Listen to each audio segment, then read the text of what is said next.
Who is it that knows there is no ego?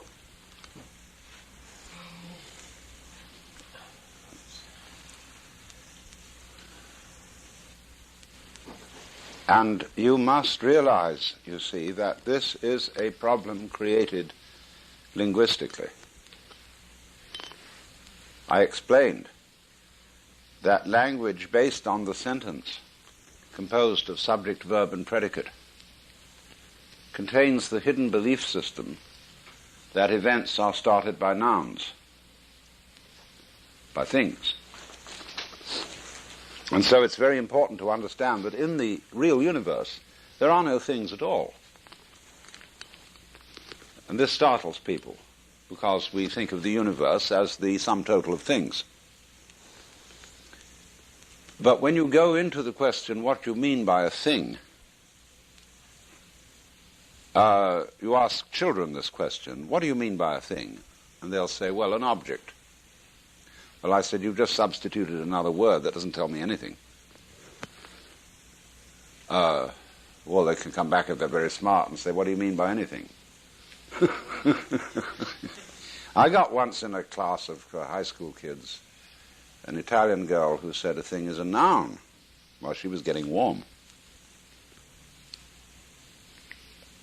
A thing is a think. It's almost the same word. It's a unit of thought, in the same way that an inch is a unit of linear measure, or a pound a unit of weight. And so in various languages this comes out. In German you've got Ding, thing, denken, to think. In Latin, res, thing, reor, to think. So when we reify, that means to thingify. And A.N. Whitehead used to talk about the fallacy of misplaced concretion. Thingifying what isn't there. But it's easy to understand this, although it's a little bit of a shock to our common sense. For purposes of description, we must break the world down into some sort of units. This is the basis of calculus. How do you measure a curve? Well, you treat it as a set of points. And in this way, measure it. Although it isn't a set of points. There is no such thing as a point. Euclid defined a point as that which has position but no magnitude. I think it's right, isn't it, that in modern mathematics one doesn't define a point at all. You just assume it's an axiom. Yeah. So when you ask how many things is a person, an individual organism, well, it depends on what point of view you're going to take in describing it. In the normal way, we describe one body as a body, and that is a thing. Physiology describes it as many organs. Physics describes it as many molecules or atoms or electrons, mesons, protons, what have you. And sociology will look upon you as only a part thing, because the sociologist likes to have his unit, a group, a society. And so it goes. It depends. Let's take rabbits. The way you describe a rabbit will depend on whether you are a hunter or a furrier. It's the way you look at it and the way you describe it, so that the way of describing always varies according to the use you want to make, so that the world is not unlike a Rorschach blot. And in psychological testing, we get people to describe Rorschach blots and say what they see in them.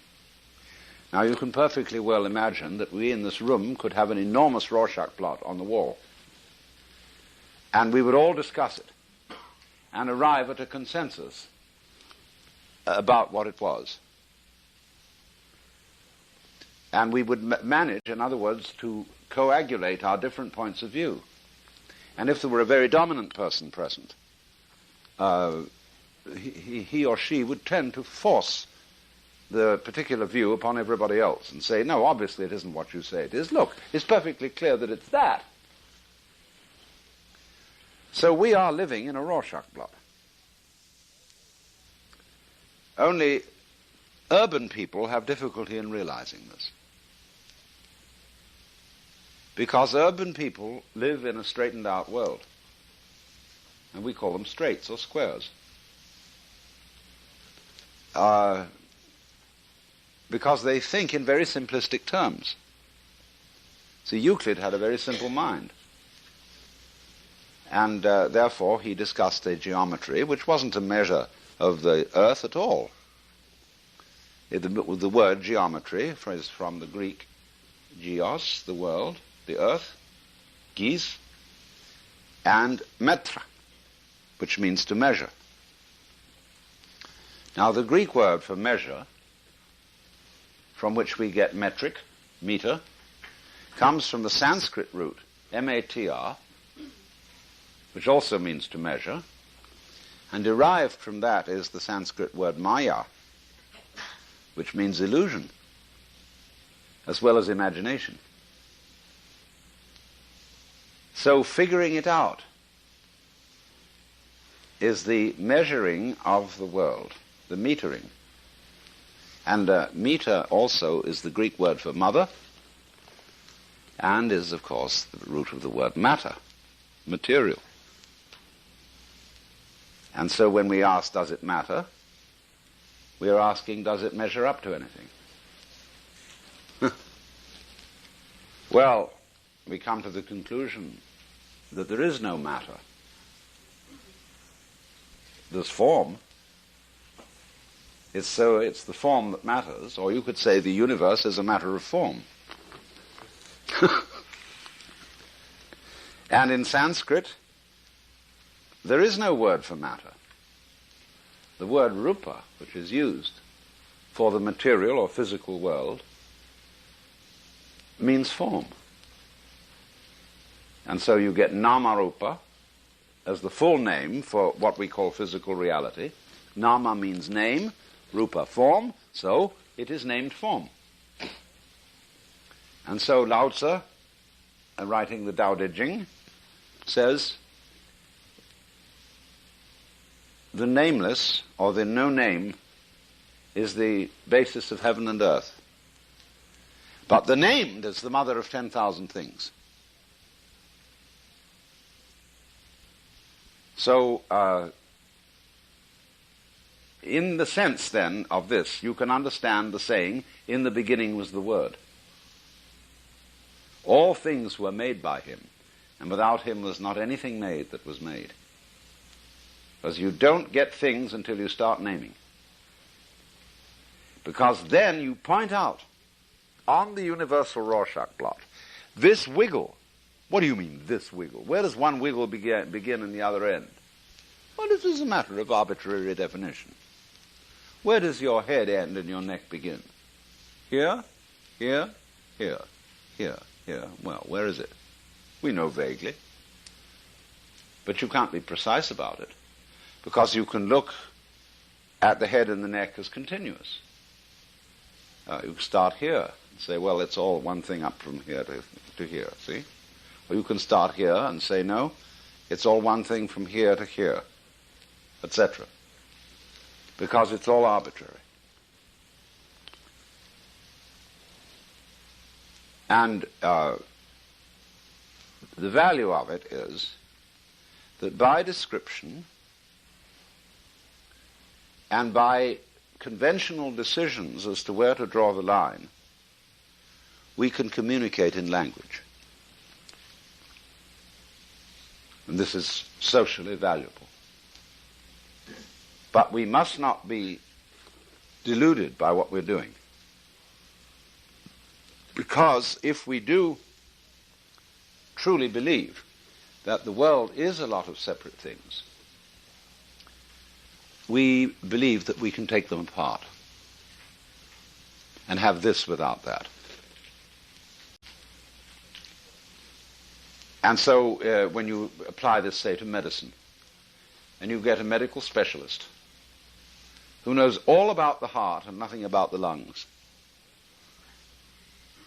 he starts interfering with the human body as if it were an automobile with replaceable parts. He says, well, we'll take this out. Just have to do a little mechanical work, get a wrench and a screwdriver and so on, only the surgical equivalents, and we'll take this out. So there's a tumor, and we take it out. All right, if he's not terribly careful, a metastatic consequence follows, that some of the cancerous cells will go into the bloodstream through the cutting, and the cancer will spread all over the body. Or if you start fiddling around with people's glands and give them certain medicines to stimulate this gland or to cool its operation in some way, you upset a balance which runs through the whole physical system. Exactly the same thing happens when you use DDT on mosquitoes. Well, it kills the birds. And the birds were eating the mosquitoes anyway. And so were the spiders. And you kill the spiders along with the mosquitoes, or the fleas. And we find, in other words, that the natural universe is a very intricate system of balances, which cannot really be split. Now, let's take the bees and the flowers. In a world of no bees, there's no flowers. In a world of no flowers, no bees. Because bees and flowers are aspects of the same organism or organization. They go together. So I invent the word goes with to indicate organic relationships. And we as human beings, obviously, we go with an enormous cosmos of geological, botanical, and zoological events. And we are entirely dependent on them, and we cannot treat them as really and truly separate species. The bees are as much a part of us as they are part of the flowers, because we need vegetables, and we can't have those without bees or other insects. So what we've got is a universe that all hangs together, and where each so-called part of it implies all the other parts. Let's take what we call holography. This is a method of visual reproduction that employs laser beams. Now, you can cut a small piece out of a photographic negative, just a tiny little square. And by holographic method, you can reconstruct from that little piece the rest of the negative. It will be pretty clear in the middle place where you've taken out the tiny square, and then vaguer towards the edges. But it's all implied in that little square. Now, of course, a photographic negative is a crystal. It's a structure of crystals. And the way the crystals are formed in that tiny piece depends on its original environment on the whole negative. See that? You, the way you are, depends on or goes with your cultural, social, and biophysical environment. So there is really and truly no way of separating out independent things. And this is difficult for people to understand because of our method of motion. A plant is understandable as something growing out of the earth because it's rooted. But human beings wander about on legs. We don't seem so stuck to things as plants do. And therefore we have delusions of separation. But what about the seed that comes from the plant? It's fascinating how plants have different methods of seeding themselves. They have little helicopters They have burrs that stick in the fur of animals. They have fruit which is tempting to birds and other creatures to eat. And they swallow the seeds and take them somewhere else and excrete them in manure, all ready to go. They have wonderful little fuzzy things of cotton fibers, where there's a seed in the middle, which float through the air for miles and miles. There is also an extremely ingenious plant that has pods. And when the pods are ripe, they suddenly break. The pod twists itself, each side of it, into a spiral. And the seeds are thrown way out. We used to have one in our garden in England next to a wooden fence. And every time it went crack, all these seeds would rattle along the fence. Tremendous energy they were sent out with. And look at the whole process of pollination and how extraordinary that is, showing and arguing a very high order of intelligence in vegetables. So when we say of somebody, she's a vegetable, terminal cancer, that's, alas, only become a vegetable. This is a misuse of the word vegetable. Vegetables must be respected. And people who do respect vegetables and who talk to them and love them, somehow those vegetables respond. And they become, we say, they have a green thumb. So I think that we are living in an intensely interconnected universe. Only our language system has broken it up for purposes of discussion. And we spend so much time in discussion that we form the false impression that the world is broken up in the way that language breaks it up, and it isn't. Now, I may know that theoretically, as a scientist, as a biologist, or whatever be my approach, but I don't necessarily feel it. An ecologist, a person who devotes a whole life study to realizing the interdependence of everything in the world, is in private life still a Christian ego. That is to say, a separate soul inside his bag of body. That's the way he feels. And we have enormous difficulty in avoiding that feeling because of our social influence on each other. Now, if you befriend, say, a group of Christians, and they may be Baptists,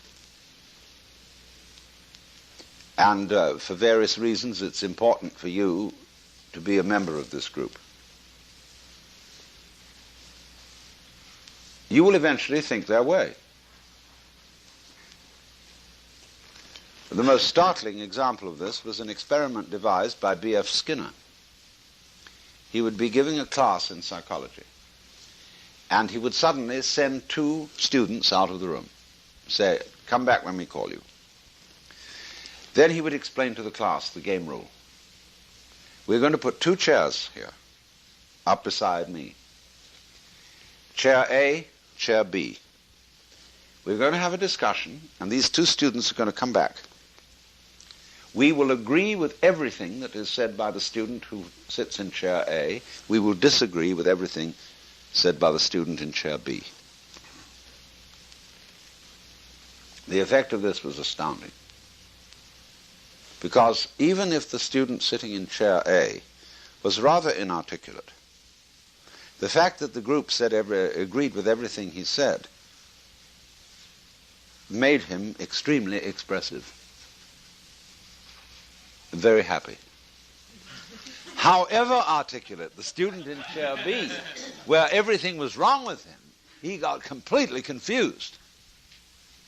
And the only way out was for the student, either student, to explain to the class the game rules that they were playing. But you see, they didn't know these rules, and they had to be very clever indeed to deduce what was the pattern. I once got into this situation. I had a group of students come and visit me with a faculty member in charge of them. And he was very obstreperous. He argued. He really wanted to argue. So I got the general drift of his argument, see, what sort of opinions were likable to him. And then said something that would entirely accord with that sort of opinion system. And he denied it. So I said, "Sir, you are playing a game.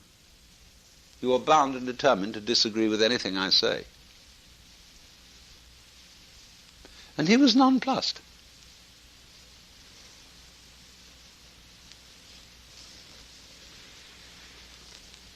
So, you see, we are under this tremendous social pressure because talking with each other is our principal means of communication.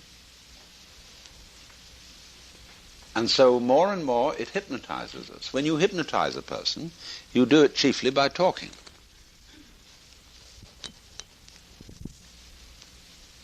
Relax while I count up to 5, be very relaxed, etc., all that jazz. And so it is the word which spellbinds us.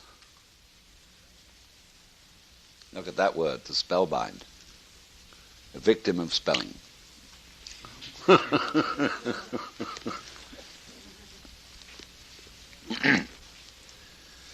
And so all these conventions of language in which we think, even if we're quite illiterate people think in words just as much as literate people. In other words, an ordinary ignoramus is just as much, if not more, under the spell of words than an intellectual. Children, as soon as they're taught language, become absolutely clobbered by it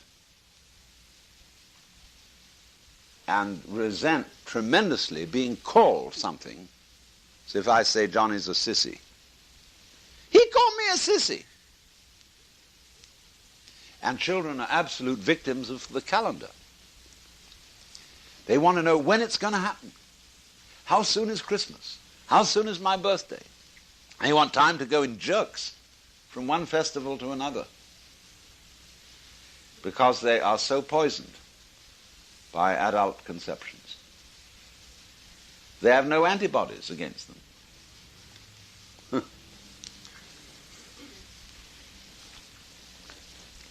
So likewise the Japanese have no antibodies against Western culture. And they are complete victims of it. They succumb to smog and even think it's a good thing to have smog. They have songs about it. How the beautiful fog over the furnace buildings of the factories. Yeah. Haiku. No, this is true. I'm not kidding. In a nation of people that's supposed to be great lovers of nature. Japan is unbelievable. Go to a beach in Japan. You would think they would appreciate wonderful stretches of sand and rocks and the sound of the waves. The tide line of a Japanese beach almost anywhere around the island is a complete mess of plastic cast-offs. Sun lotion bottles, condoms, discarded sandals, anything you can imagine, just the masses of it. Go to a natural beauty place where all the tourists go to look at the famous view, and the whole place is scattered with rubbish. Napkins, Kleenex, sandwich bags, cigarette packages, what have you. When you travel in Japan on the underground in Tokyo, one always imagined the Japanese very polite. And in their own setting and in their own cultural context, they indeed are. But on a subway, everything goes amok. And people are crammed in like sardines. They even have special officials to shove the crowd into, into the train. And they cannot cope with this situation that is foreign to their cultural context. So this is, what I'm saying is, watch out for your social conditioning and how your constant commerce in language with other people shapes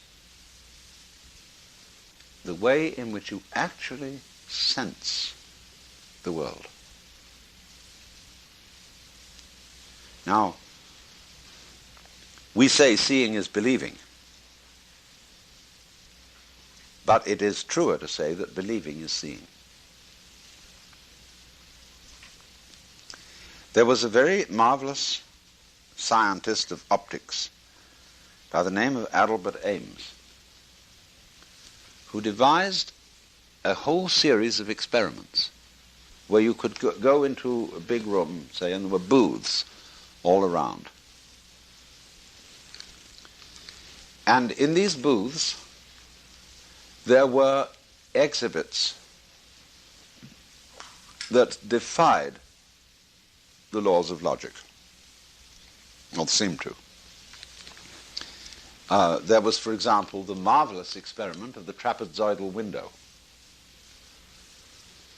You make a window frame, one side of which is much longer than the other, see? Then you suspend this on wires in such a way that that an axis is formed through the perpendicular center of the frame. And on this the frame revolves. What you see is a window frame twitching like this. It's actually going round, but it seems to be twitching. Then you put a little cube on one upper corner and color it red, see, so it'll stand out. And you see this thing twitching, but the cube unaccountably going round. Then another experiment where you're in a dark room, there's a group of people, and a little bright light suddenly appears in front of them, very small. And the operator says, will those who observe any movement of this light please account for it and describe it? So somebody says it's floating upwards. Somebody says it's now drifting off to the left, and all this conversation goes on. Then the lights are turned up, and it's shown that this point had never moved at all. It was the fixed light. So there are all kinds of things. I mean, Ames only scratched the surface of what we see because we believe in it. We see what we want to see, or what we're supposed to see, and are not really very aware of what's going on. Now, all stage magic is based on this. And this is why one can learn a great deal about mysticism from stage magic. What the magician does is he persuades you to see what you expect to see. But in the meantime does something completely unexpected. Your attention has been misdirected. He says, look at this. I want you to look at it very carefully because we don't want any hocus pocus around here. See? So I want you to examine this thing I'm showing you and be sure there's no hocus pocus. Meanwhile, he's doing something that you don't notice at all and laying a trap. So that when you understand the nature of stage magic, you think, God damn it, how simple that was. Why didn't I see? Why was I such a fool as I overlooked this idiotically simple trick? And the best tricks are the simplest and don't involve complicated apparatus at all. The best stage magicians are the ones who will stand in the middle of a crowd of people, you know, with no stage hocus pocus or wires or trapdoors or anything like that. And right under your nose will use a pack of cards or a few coins to do things that flabbergast people totally. And all those things are extremely simple, once you know. And so that's very much like being enlightened, having satori. When you get it, you think, oh, for heaven's sakes, why didn't I see that? I mean, how obvious.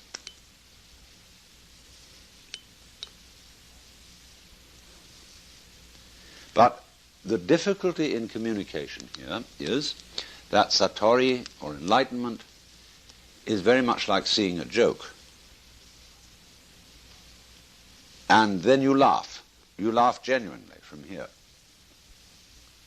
But if somebody explains it to you, you don't get the same laugh as if you saw it right off. You get a throat laugh instead of a belly laugh. So that's why people are reluctant to explain too much about it, and rather use the method whereby you will see it for yourself and then laugh, or what is the cosmic equivalent.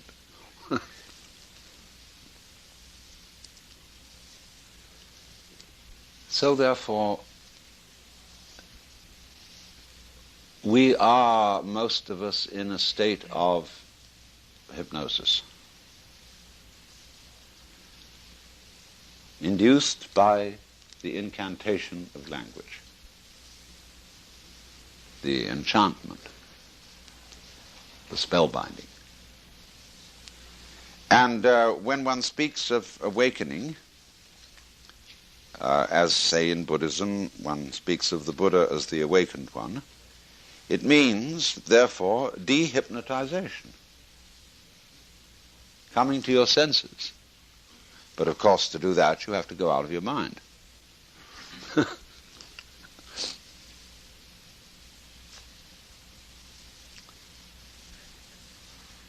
Well, then,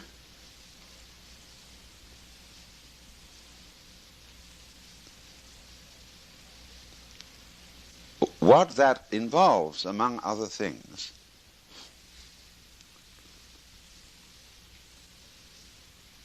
is an awakening to the true structure of your common sense. I once was invited to give an address before the American Psychiatric Association. It was a very funny situation because Aldous Huxley had been supposed to give the talk, and he was sick. And so they invited me to come and give it instead. And it was on a very dangerous subject, on the use of LSD. This was many years ago. This was in 1958, when LSD was just discovered. And what was I going to say? Well, they were horrified. Would I please meet with the committee? Because they didn't want anything to be said that would somehow damage their scientific integrity. So here they were, anxious as all get out. Well, I said, you invited me here to talk, and to tell you the truth, I don't know what I'm going to say, because I never prepare anything in advance. I'm going to listen to what you have to say first, and I'll make up my mind. So I attended the morning conference. And one interminably dull paper after another was read, and most of them by psychoanalytically oriented people who were discussing mysticism in terms of regression. Regression to the womb. Regression to the oceanic feeling of the as yet undifferentiated infant.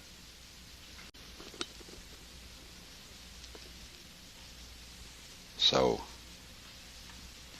the papers went on, and it was time for lunch. And everybody was hungry and bored. So I said to the chairman, he called me to the platform. I said, how much time? Oh, he said, I don't know, let me make it 15 minutes. I said, okay. So I said to the group, now look, I know you're waiting for lunch, and this is not going to be another learned paper. It is going to be a few remarks off the cuff. We philosophers are very grateful to you psychiatrists for all your explorations into the emotional and unconscious bases of our opinions and our views of the world. And this has been extremely informative and interesting. Now, however, the shoe is on the other foot. And we'd like to inform you of the unconscious intellectual assumptions underlying your psychiatric methods.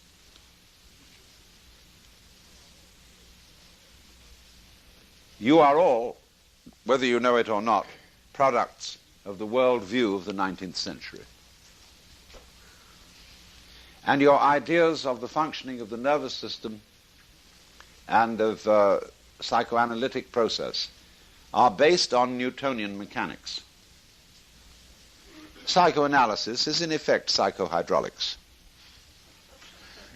because you talk about damming up things, you talk about repression, you talk about the flow of what do you call it? Free association. And you talk about unconscious mental mechanisms. So it is clear that you are still in a Newtonian psyche, and you haven't yet graduated to a quantum psyche. And so, because of this, you have a theory which amounts to high dogma that the unconscious is stupid. And you call it libido, which is a cuss word. Libidinous. It means blind lust. And Freud used that word in parallel with Ernst Haeckel, who was a contemporary biologist, who thought that the energy of the universe was blind energy, despite the fact we have eyes. So they all had a reductionist view that human life was a complication of a force that was basically stupid, ignorant, unconscious, and immoral. Well, they said, we can't be like the Christians and attempt to beat this force into submission because it's too powerful for us. But we've got a new wrinkle. What we're going to do is we're going to do it like we train a horse. Instead of whipping it, you give it lumps of sugar. And you, well, watch out, though. You see, Freud was scared stiff of the unconscious. He was a good, bourgeois, Jewish, Viennese, well-behaved person. Once upon a time, Freud and Jung went together to New York. And Jung was delighted to walk down Fifth Avenue and see so many beautiful women. And he turned to Freud and said, my goodness, how many beautiful women there are here. Why don't we somehow arrange and make a date for tonight? And Freud drew himself up and said, you forget, Herr Doctor, I'm a married man.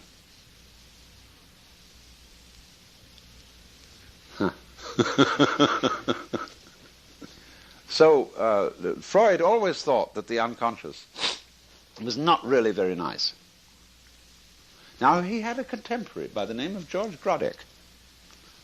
And George Grodek is very little known in this country. And Grodek gave Freud many of his basic ideas. He used slightly differently, where Freud called it the id, Grodek called it the it. And but Grodek had tremendous faith in the unconscious. He trusted it completely. And he wrote a book called The Book of the It, which is a series of letters to his niece, which he signs Patrick Troll. And you know a troll is a goblin. And Grodek looked like a goblin. He had very big pointed ears that stuck out, and a kind of strangely weird but benign expression. And he had a sanitarium in Baden-Baden, and there he practiced massage for people who came to him for analysis, and analysis for people who came to him for massage.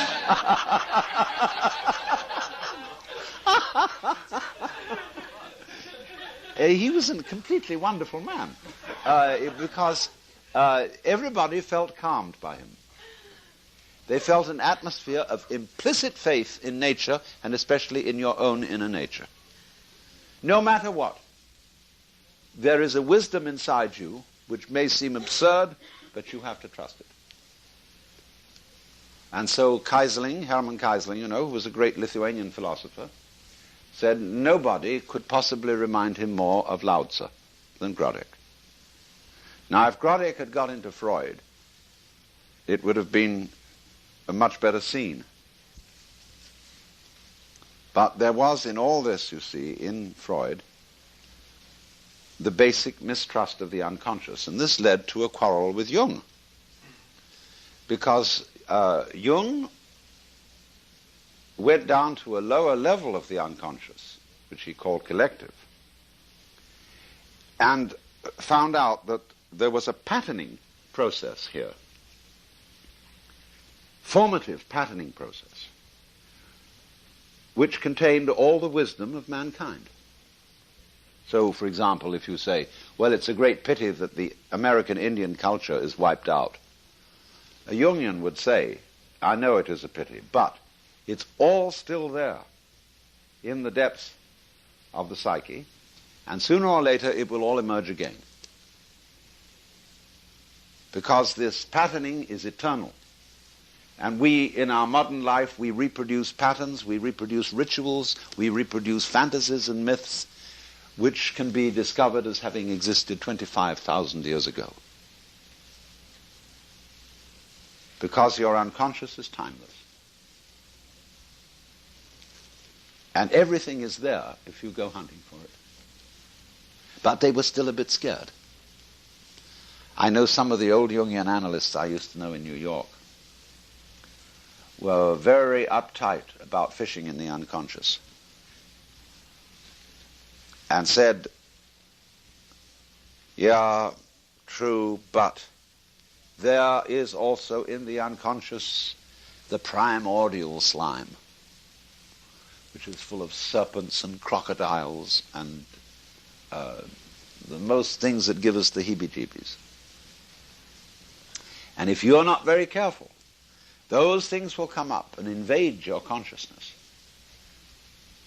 Also, there are not only serpents and crocodiles and all those creepy crawlies, as the ghoulies and ghosties and long-legged beasties and things that go bump in the night. There's also the divine. And if you're not very careful, you can be inflated by the divine. You can suddenly have a mystical experience. Supposing you're kind of a half miseducated person, like most of us are, who takes LSD, and suddenly these unconscious contents come up and you discover you're divine. And you think you're God. And you take on all these airs and graces. I mean, the people like Meher Baba, who ran around announcing that he was personally in charge of the universe and expected to be treated as such. Well, we put such people in the nut house. That's what they did to Jesus.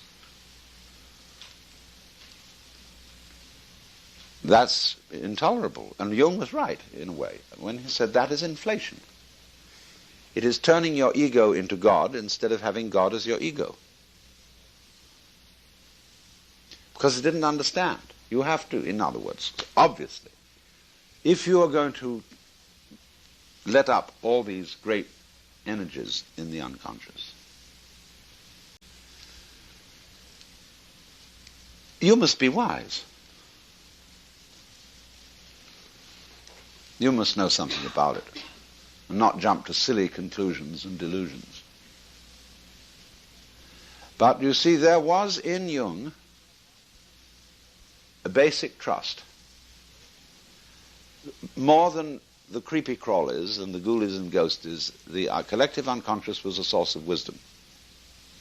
A formative pattern which, if allowed to develop in the right way, would integrate the individual, so that all his conscious functioning would become like a flower. And you know how a flower is balanced. it comes out as a beautiful circle with a middle. And for some reason, as yet unexplained, when anybody wants to create a symbol of the divine, they don't use a human face, they use a flower or a star.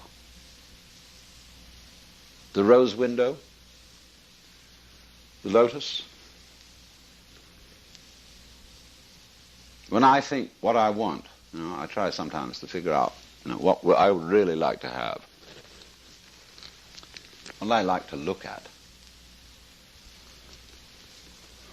I eventually settle for a flower.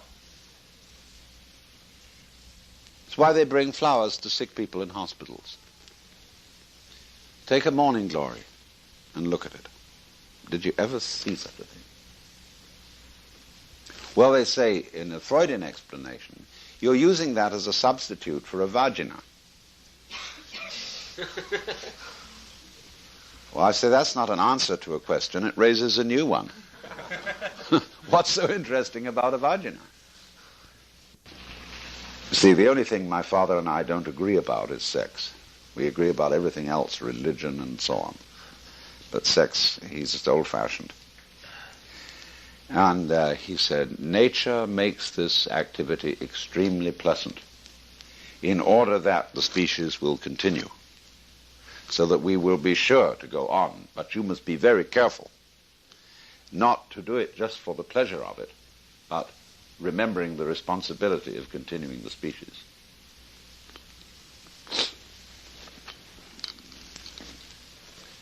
Well, then we got the population bomb. And is that going to be solved by chastity? I doubt it. Taking a rather realistic view of things. No, I don't think that when I ask myself, what is the point of continuing the species, we get back to the thing I was raising this morning about survival. Why go on? What's it about? Do you live to eat, or do you eat to live? Personally, I live to eat.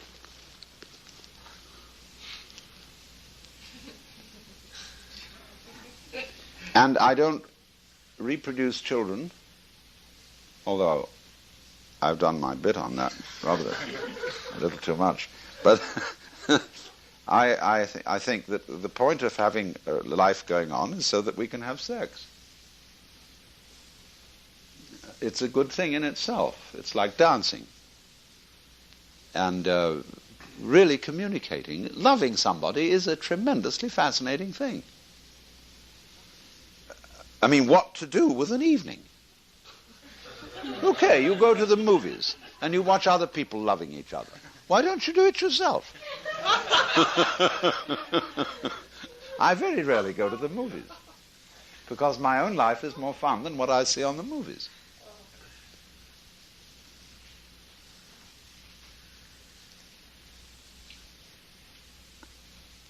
Now, will you see what I'm doing?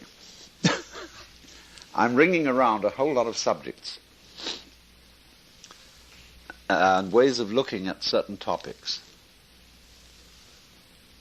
which show us that it ain't necessarily so. Things are not necessarily what they seem. And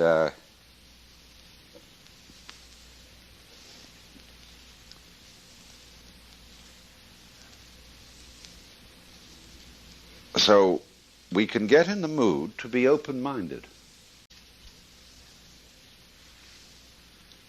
Now, that doesn't mean that you are merely lax in your opinions. True open-mindedness is what I've tried to explain as mental silence, of being able to be completely surprised by reality, and to observe that it is not at all what you thought it was, or what you were brought up to believe.